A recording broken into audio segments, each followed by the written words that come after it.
भारत की प्रथम महिला प्रधानमंत्री इंदिरा गांधी एक ऐसी महिला जो न केवल भारतीय राजनीति पर छाई रहीं, बल्कि विश्व राजनीति के क्षितिज पर भी वह विलक्षण प्रभाव छोड़ गईं। यही वजह है कि उन्हें लौह महिला के नाम से संबोधित किया जाता है।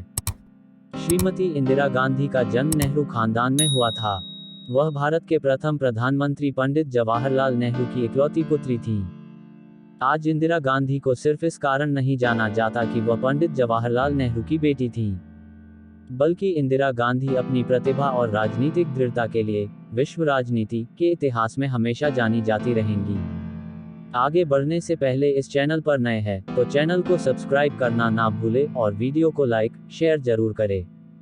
इंदिरा गांधी का जन्म 19 नवंबर 1917 को उत्तर प्रदेश के इलाहाबाद में एक संपन्न परिवार में हुआ था।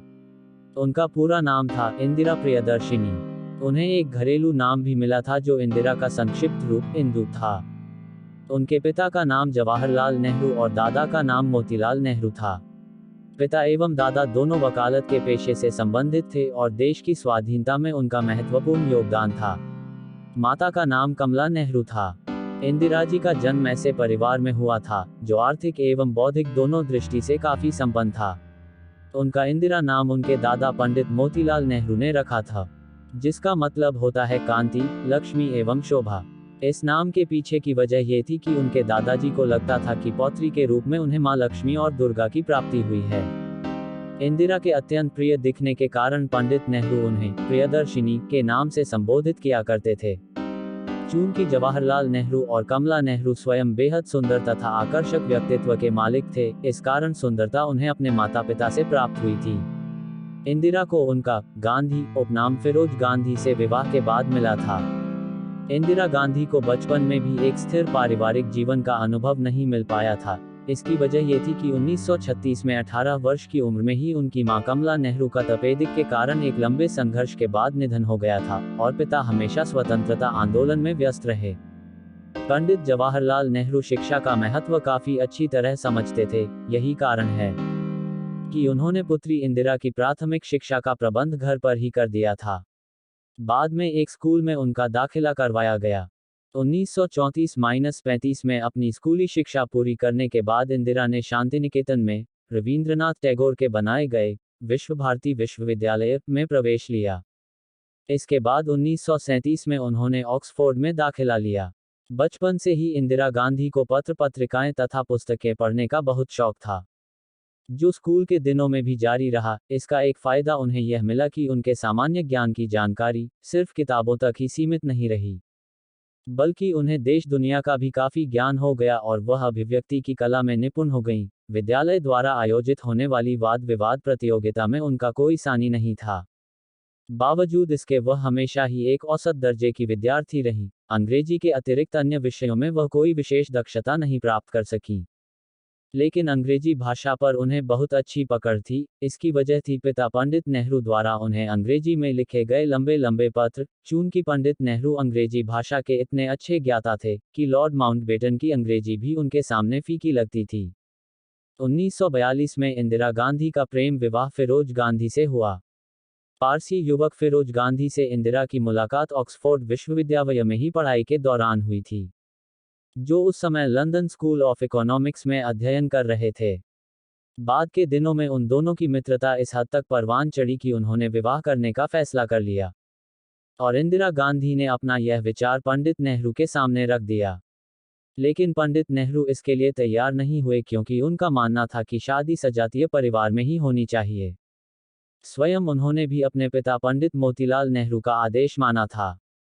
उन्होंने कई प्रकार से इंदिरा को समझाने का भी प्रयास किया, लेकिन इंदिरा की जिद कायम रही। तब कोई भी रास्ता निकलता न देखकर नेहरू जी ने अपनी हामी भर दी। शादी के बाद 1944 में उन्होंने राजीव गांधी और इसके 2 साल के बाद संजय गांधी को जन्म दिया। शुरुआत में तो उनका वैवाहिक जीवन ठीक रहा, लेकिन बाद में उसमें खटास आ गई और कई सालों तक उनका रिश्ता हिचकोले खाता रहा। इसी दौरान 8 सितंबर 1960 को जब इंदिरा अपने पिता के साथ एक विदेश दौरे पर गई हुई थी, तब फिरोज गांधी की मृत्यु हो गई। इंदिरा गांधी को परिवार के माहौल में राजनीतिक विचारधारा विरासत में प्राप्त हुई थी। 1941 में ऑक्सफोर्ड से भारत वापस आने के बाद वे भारतीय स्वतंत्रता आंदोलन में शामिल हो गईं।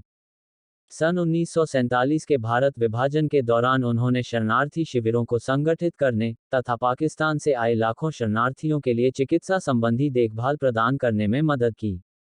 उनके लिए प्रमुख सार्वजनिक सेवा का ये पहला मौका था। धीरे धीरे पार्टी में उनका कद काफी बढ़ गया। 42 वर्ष की उम्र में 1959 में वह कांग्रेस पार्टी की अध्यक्ष भी बन गईं। इस पर कई आलोचकों ने दबी जुबान से पंडित नेहरू को पार्टी में परिवारवाद फैलाने का दोषी ठहराया था। फिर 27 मई 1964 को नेहरू के निधन के बाद इंदिरा चुनाव जीतकर सूचना और प्रसारण मंत्री बन गईं। 11 जनवरी 1966 को भारत के दूसरे प्रधानमंत्री श्री लाल बहादुर शास्त्री की असामयिक मृत्यु के बाद 24 जनवरी 1966 को श्रीमती इंदिरा गांधी भारत की तीसरी और प्रथम महिला प्रधानमंत्री बनी। इसके बाद तो वह लगातार 3 बार 1967, 1977 और फिर चौथी बार 1980-84 देश की प्रधानमंत्री बनी। 1967 के चुनाव में वह बहुत ही कम बहुमत से जीत सकी थी, लेकिन 1971 में फिर से वह भारी बहुमत से प्रधानमंत्री बनी और 1977 तक रहीं। 1977 के बाद वह 1980 में एक बार फिर प्रधानमंत्री बनी और 1984 तक प्रधानमंत्री के पद पर रहीं। 16 वर्ष तक देश की प्रधानमंत्री रही इंदिरा गांधी के शासनकाल में कई उतार चढ़ाव आए, लेकिन 1975 में आपातकाल, 1984 में सिख दंगा जैसे कई मुद्दों पर इंदिरा गांधी को भारी विरोध प्रदर्शन और तीखी आलोचनाएं भी झेलनी पड़ी थी। बावजूद इसके रूसी क्रांति के साल में पैदा हुई इंदिरा गांधी ने 1971 के युद्ध में विश्व शक्तियों के सामने न झुकने के नीतिगत और समयानुकूल निर्णय क्षमता से पाकिस्तान को परास्त किया और बांग्लादेश को मुक्ति दिलाकर स्वतंत्र भारत को एक नया गौरवपूर्ण क्षण दिलवाया। 31 अक्टूबर 1984 को उन्हें अपने अंगरक्षक की ही गोली का शिकार होना पड़ा और वह देश की एकता और अखंडता के लिए कुर्बान हो गईं। 31 अक्टूबर 1984 को वह बुलेट प्रूफ वेस्ट नहीं पहने थीं। जान के खतरे की आशंका और बार बार मिलने वाली धमकियों के मद्देनजर उन्हें ये जैकेट पहनने के लिए कहा जाता था। वह दरवाजे के बाहर आईं और अकबर रोड दफ्तर की ओर बढ़ रही थीं। वह इसी रास्ते से रोज निकलती थीं। इंदिरा जैसे ही गेट के नजदीक पहुंची, सब इंस्पेक्टर बेअंत सिंह उनके पास ही था। बेअंत सिंह भी 9 साल से उनके अंगरक्षकों में से एक था और उनके साथ विदेशी दौरों पर भी रहकर आया था। बहरहाल, इंदिरा ने हमेशा की तरह बेअंत को नमस्ते किया। जवाब में उसने अपनी रिवॉल्वर उन पर तान दी थी। ऐसे में उन्होंने पूछा, तुम ये क्या कर रहे हो? 1 सेकंड की चुप्पी के बाद उसने फायर कर दिया। पॉइंट ब्लैंक रेंज से 5 शॉट्स आए। इंदिरा को करीब से 5 गोलियां मारी गई थीं। बेअंत की ओर से लॉन में एक और युवा कांस्टेबल सतवंत सिंह, एक अन्य सिख भी आ गया था। उसकी उम्र तब 22 साल थी। वह पंजाब के गुरदासपुर से लंबी छुट्टी लेकर लौटा था। मौके पर पहुंचते ही वह थोड़ा सा घबराया था। तभी बेअंत चिल्लाया, शूट, गोली चलाओ। फिर क्या था? ये सुनते ही सतवंत ने अपनी ऑटोमेटिक स्टेन गन से 25 बुलेट्स दाग दी। इंदिरा इस दौरान गोलियों से छलनी हो चुकी थी और उनका शरीर का हर हिस्सा उस वक्त खून से लथपथ था। तो दोस्तों, ये थी इंदिरा गांधी जी की कहानी। कहानी पसंद आई है तो लाइक करें, शेयर करें और चैनल को सब्सक्राइब करना ना भूलें। मिलते हैं एक नई कहानी में, तब तक के लिए अपना और अपनों का ख्याल रखें। धन्यवाद।